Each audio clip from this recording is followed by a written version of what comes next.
Hi, welcome to today's administrative committee meeting. It's March 9th, and to my left, we have Sandra Kelly, and to my right, Maureen Laughlin. We're going to start today, we're going to deviate a little bit from the regular agenda, just from Jen Piffner, our Assistant City Supervisor, with some information about the coronavirus. Thank you. So it was suggested this morning that we include just a brief update on what we're doing both as an agency ourselves and what we're doing with our regional partners in regards to the coronavirus as that continues to unfold. Just a brief overview. So we've got agencies from across the region that routinely participate and collaborate together to develop emergency and preparedness plans, a wide variety. We've got City of Moscow, Moscow Volunteer Fire Department, Gritman Medical Center, Latah County, Idaho Disaster Services, University of Idaho, Moscow School District, Public Health Idaho, North Central District, and then others as needed. So those are the main players that we work with and do a variety of exercises and planning activities together with to both maintain our individual agency type plans and then regional response plans as well. In particular, with the coronavirus or the COVID-19 virus, with those current concerns, the city as an individual entity has a pandemic flu plan that we put in place in 2007 in regards to what was then at that time the N1H1 virus that we were dealing with. That plan itself has been informed strongly by State of Idaho, that Public Health Idaho North Central District, and then the federal government via the Center for Disease Control and Prevention. So those two sources are the two that we look to with our planning efforts, and with our pandemic flu plan in particular, we're really looking at continuity of operations, specifically how we keep the essential services that the city provides going in the case of pandemic or something else. In particular, that's going to be looking at public safety, that's law enforcement, fire, utilities, those types of things. With that plan, we are in the process of updating basically our contact information over the years as staff members transition out. We need to make sure that we've got first line of command, second in the chain, those types of things. We also look at how we can cross-train and make sure that those essential services keep going. We look at non-essential personnel and resources and how can we reallocate those to maintain those essential services as well. Specifically, what we're doing community-wide is looking at the, I have to look at it every time, Public Health Idaho North Central District, their recommendations for what they're referring to as good illness etiquette, making sure we sanitize properly, making sure that we have hand sanitizer available. We've actually recently updated all of our flyers. The initial round was Cover Your Cough. That was the campaign up to several years ago, I think, and then we've got a new flyer out that we can replace those with, talking about avoiding close contact with people who are sick, covering your cough with a sneeze or a tissue, or covering your cough or sneeze with a tissue, and then avoid touching your eyes, nose, and mouth, clean and disinfect frequently, and staying home when you're sick, which ties into how we work with our employees as well, making sure if folks are not feeling well that they stay home and take a minute to get well, make sure that we're not sharing any germs unnecessarily. Those items are addressed in our sick leave policy. We have provisions in place where if staff members need to be encouraged to go home, we can do that. Supervisors can do that. And then making sure that they've got the leave in place to take care of themselves and get healthy again. Other than that, we've done, like I said, the flyer update. We've got best practices for sanitation that the CDC has come out with. We've shared that with folks, making sure we have supplies on hand, making sure we have all the resources in place to deal with any additional concerns that may come up, or if things start to come into our area, all those types of things. So. Great, thank you. Any questions or comments from anybody? Appreciate the update. Perfect. Thank you. And we've got the information on the website as of this afternoon. So if there's anything else, you can go there, and we'll continue to update that as new things come along. Nice. Thank you, Jen. Thank you. Thank you. That brings us to our first item, approval of the February 10th Administrative Committee meeting minutes. They look good to move? Yeah? We just asked you to sit in, huh? Since it's not my committee and I'm sitting in, I didn't want to make the motion. Perfect, okay. So with those accepted, item number 2, request authorization for beer garden for Renaissance Fair 2020. And for that item, we have Dwight Curtis. All right, well, thank you. So we go through this each year. This is pretty standard now, but we do need to do this. And in your packet here, we have for both Rendezvous and Ren Fair, we have the resolutions and the hold harmless agreements and the beer garden map, so you can see where that's at. Really, there's just not much for any kind of changes. I do want to make note, at least in the CCSR anyway, I do have one typo. If you'll notice, I had us starting at 11 p.m., but it should be an a.m. The resolution is correct. So, yeah, we don't want to wait that long to start. So, anyway, Ren Fair is for May 2nd and May 3rd. You can see the times for the beer gardens, 11 a.m. to 7:30 p.m. on Saturday and 11 to 5:30 p.m. on Sunday. And this request was reviewed by the city attorney, also by the police chief.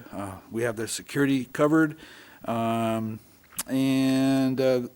that's pretty much it for that. I do have representatives here if you have any questions of them. I just have one quick question on that. Do you get the permit, or is this a permit? I'm sorry. Do you do this part first and then ask for someone to do the beer garden? Or do you get the person that wants to do a beer garden and then go through the process? Does that make sense? The way the process works is they come in to the Parks and Rec office and they apply for an alcohol permit. And that starts the process. And then I put together the resolution and the hold harmless agreement. I talk with them, make sure if there's any changes. Otherwise, we just update it from last year and make sure the map is still correct. I always talk it over with the police chief, make sure he's still good with security. We have had no issues regarding alcohol at this event in the past. Do you use the same vendors each year? Well, we don't. But do the same providers of beer and alcohol come every year? I don't know the answer Okay. to that.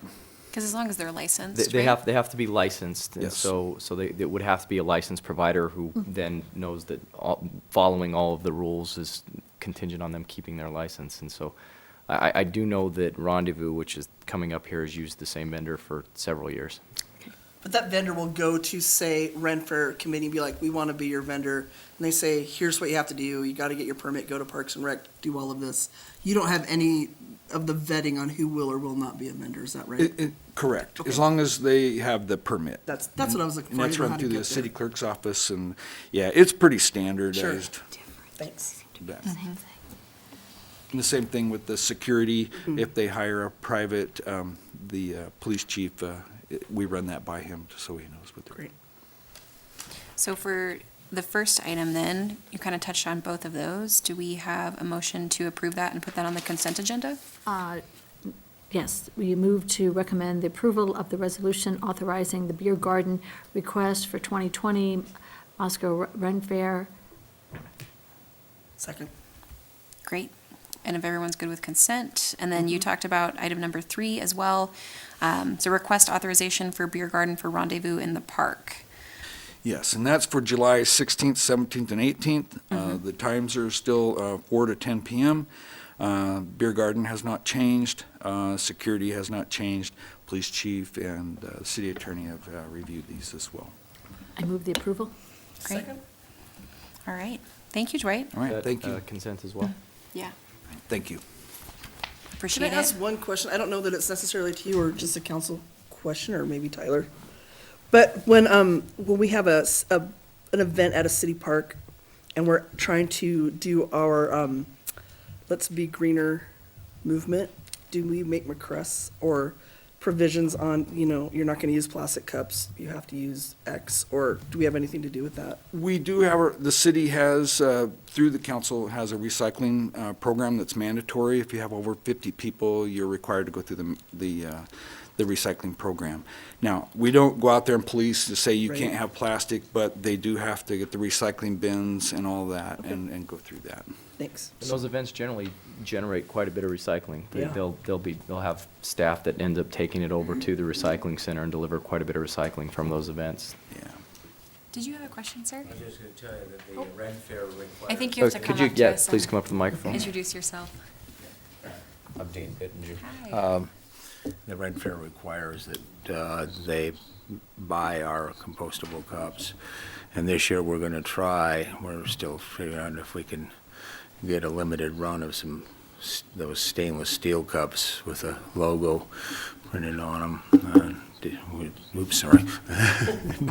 Sensitive microphones. Yeah. So anyway, yes, we keep all that Great, stuff. thank you. And as for the beer garden, who the vendor is, we try to rotate through. So this year it's going to be Moscow Brewing Company Okay. for a couple. We'd like every couple of years or so. Great, thank you. Thank you both very much. All right, thank you. So, Did Oh, do you did have a you move question, up- Maureen? Did you move up here to talk? Did you move up here to talk? Okay, great, thank you. So that brings us to our next item, item number 4, law enforcement mutual assistant agreements with multiple agencies. And for that, we have Police Chief James Fry. Good afternoon. Thank you.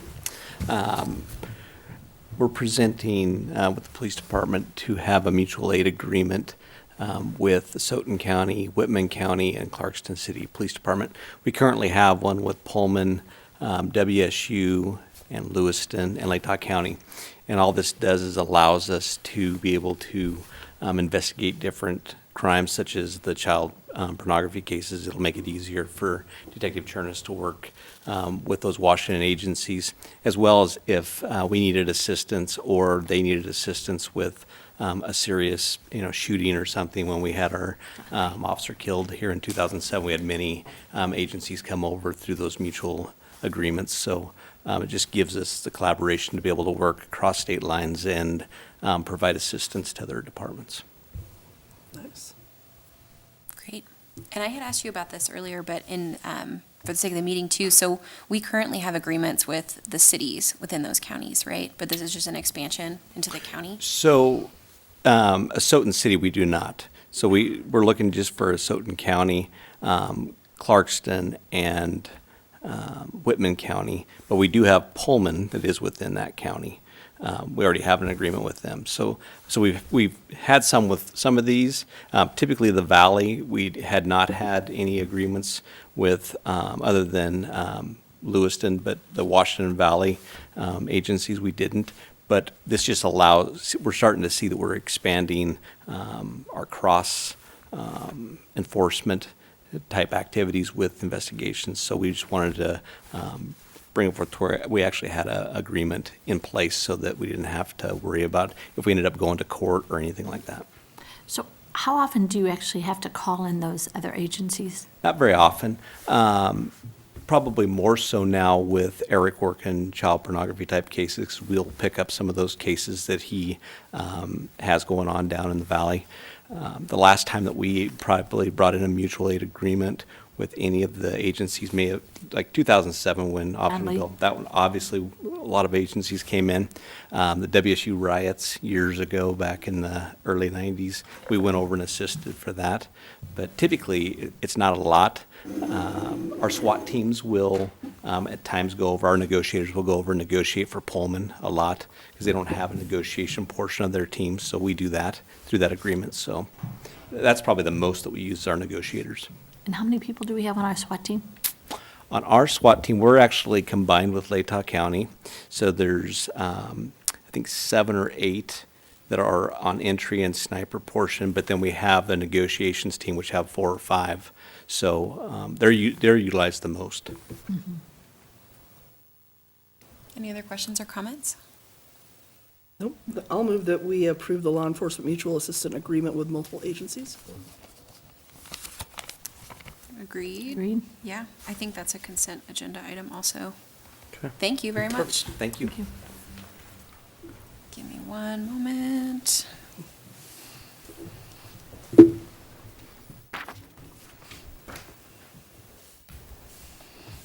All right, so that brings us to item number 5, 2020 Moscow Farmers Market Handbook, and we have the Community Events Director, Amanda Argona, with us. Afternoon.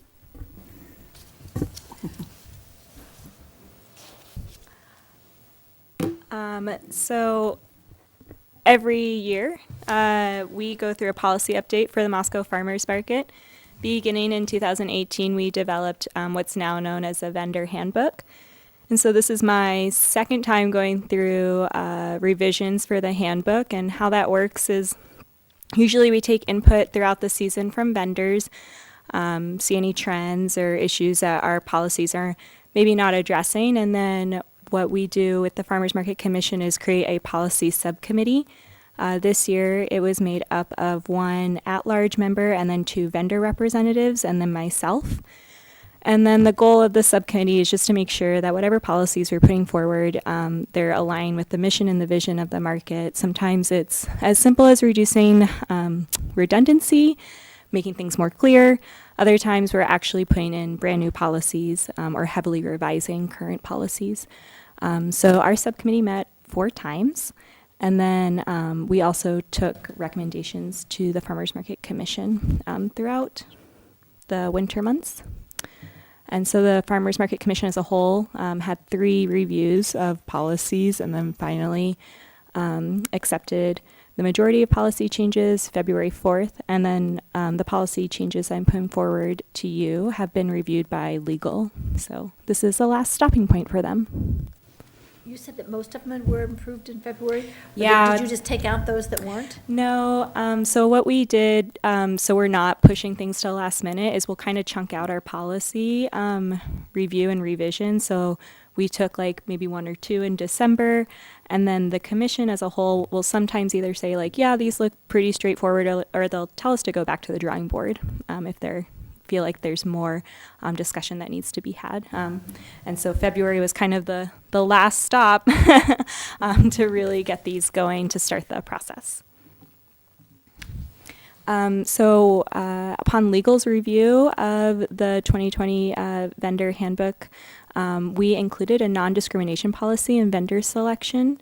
So that's applicable to not only just our typical adult vendors, that's youth vendors and performance vendors, also known as buskers. Some updates to vendor categories. We fielded a lot of questions. I fielded a lot of questions last season from farmers in particular who wanted to create value-added product. And so there was some gray area of whether or not that product would have to go through the jury process, if maybe it was their recipe, but they weren't the ones actually doing the processing.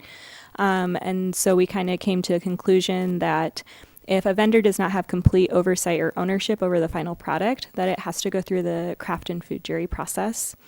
If they do have complete oversight and ownership, point A to point Z, then that's considered a full-fledged value-added agricultural product, and they can bring it to market with them without the jury process. So that's kind of jams, jellies, ciders, smoked meats, fiber, that sort of thing. Thank you. I didn't know what that was.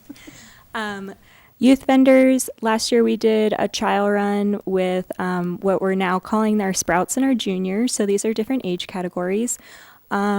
We found some issues with some of space assignments with our Sprouts and Juniors. And we found some discrepancies with our juniors in particular, who are kind of ages 12 to 17. They have the potential to request a full space if they want.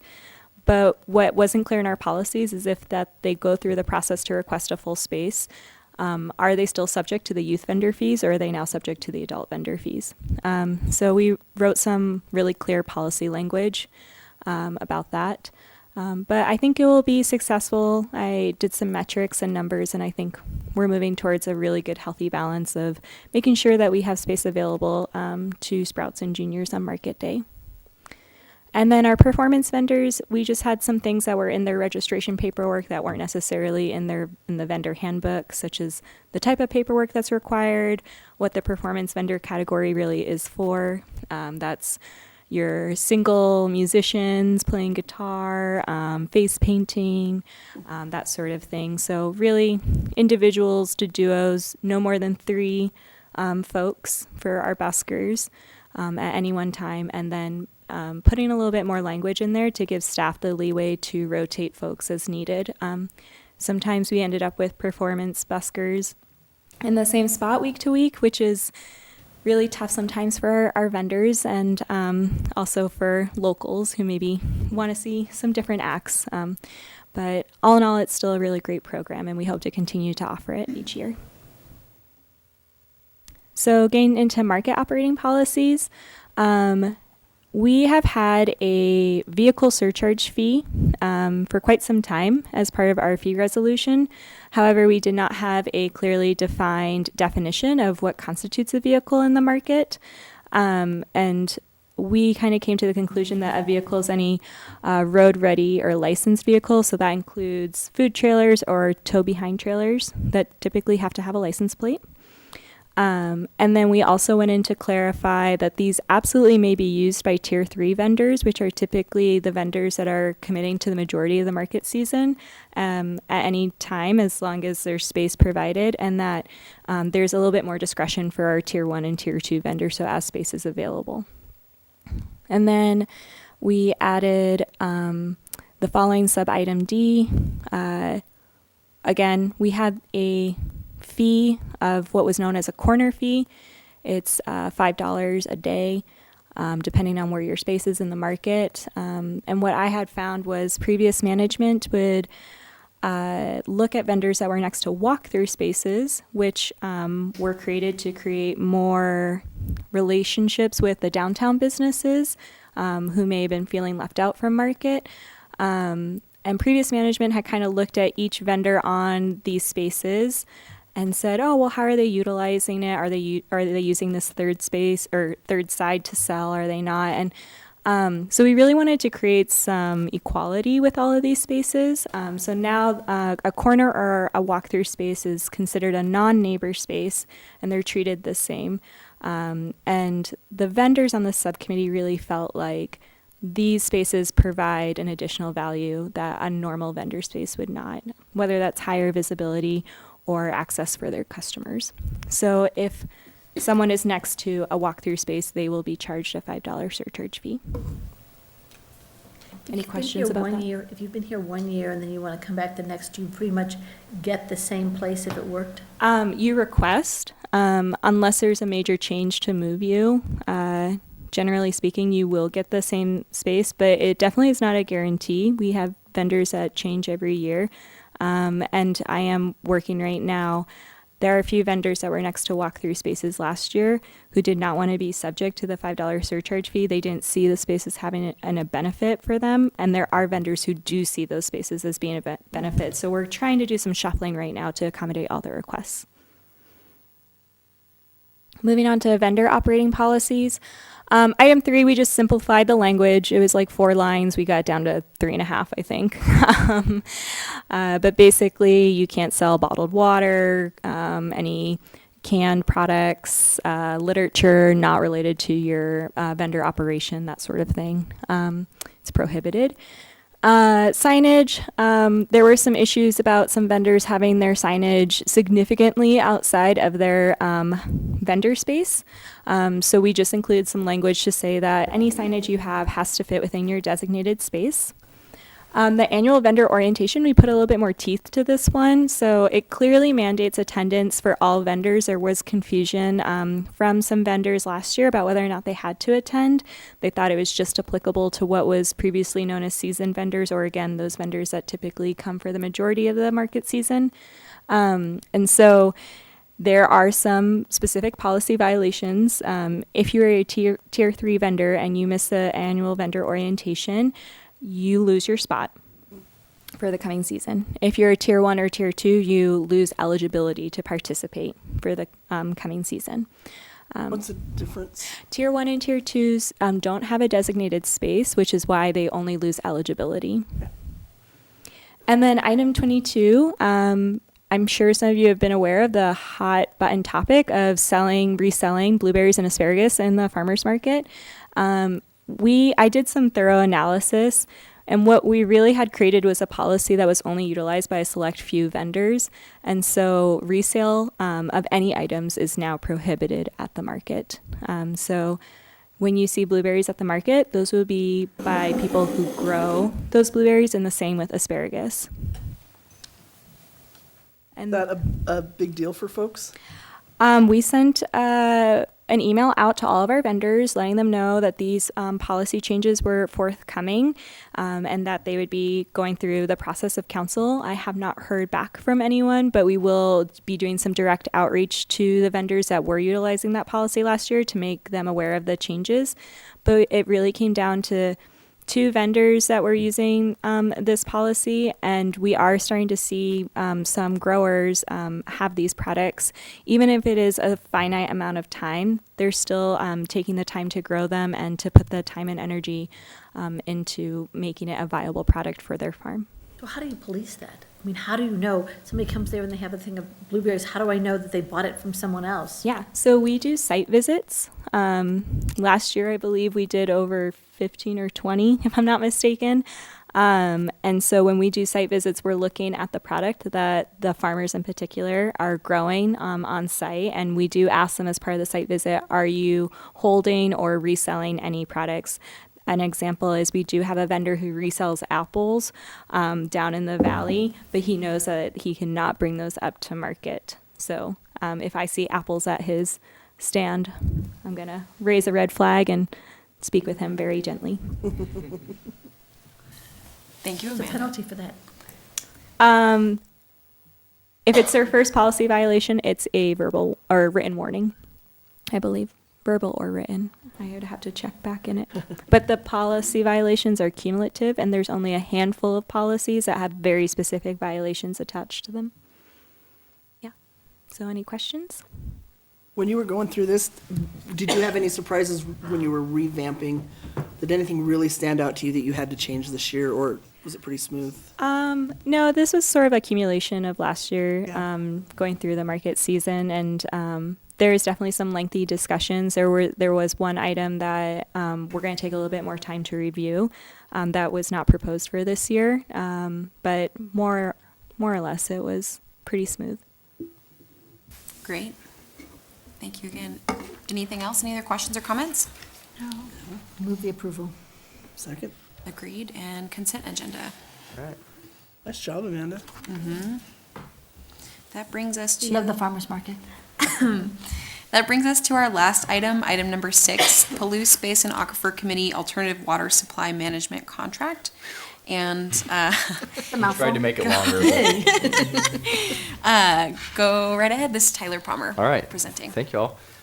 This is pretty exciting. I'm really glad to be presenting about this. This is the Palouse Basin Aquifer Committee, with which I think you're all familiar, is the committee that is a group of users of our water basin. So the City of Pullman, City of Moscow, Washington State University, University of Idaho, Whitman County, and Latah County, with ex officio members from a variety of places, including the Department of Ecology in the state of Washington and the Department of Water Resources in the state of Idaho.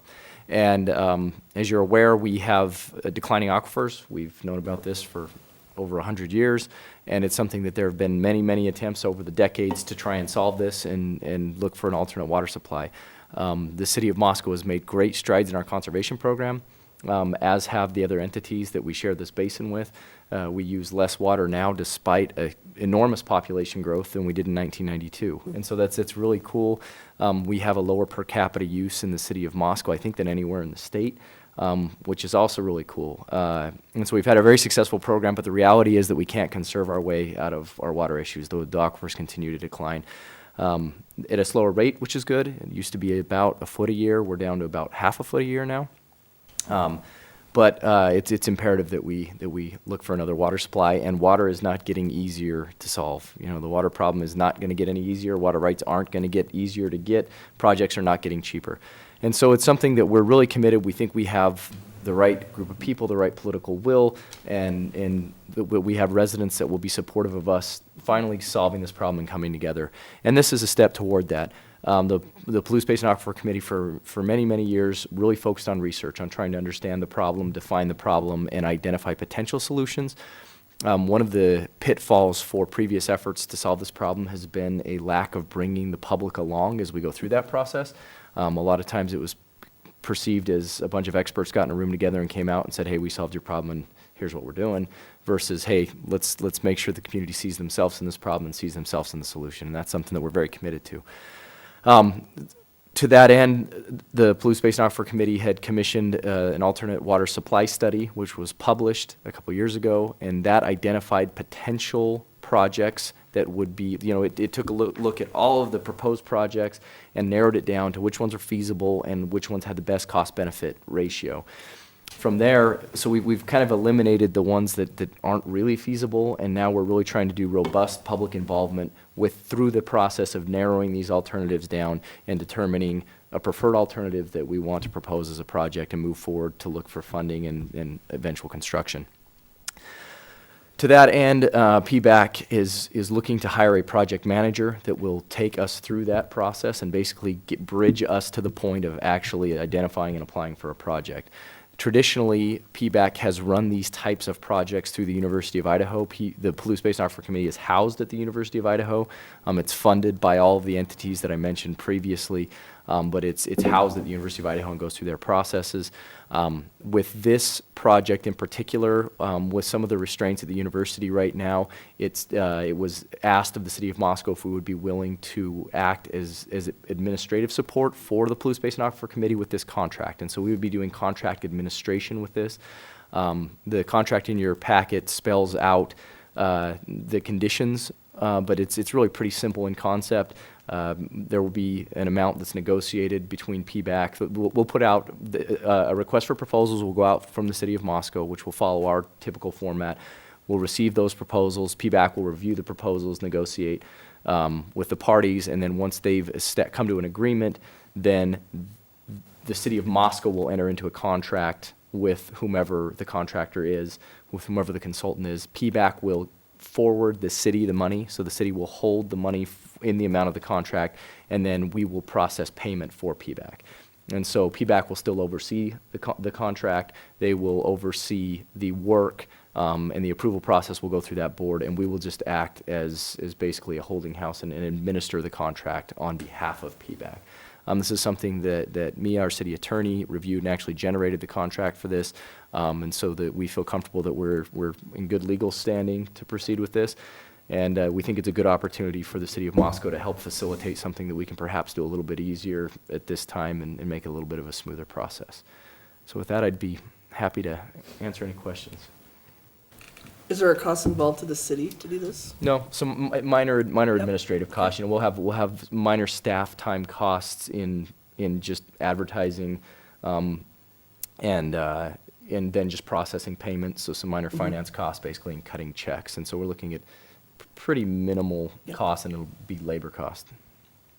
Not related to that, I mean, kind of related to what you started talking about, and that is, do we have we've reduced ours by half, our water consumption? When you have so many multiple players in there, are they all on board doing the same thing? Yeah, the city of Pullman, actually, their conservation program has a lot of things that we ended up adopting later. They had a toilet rebate program, for example, before Moscow ever had one.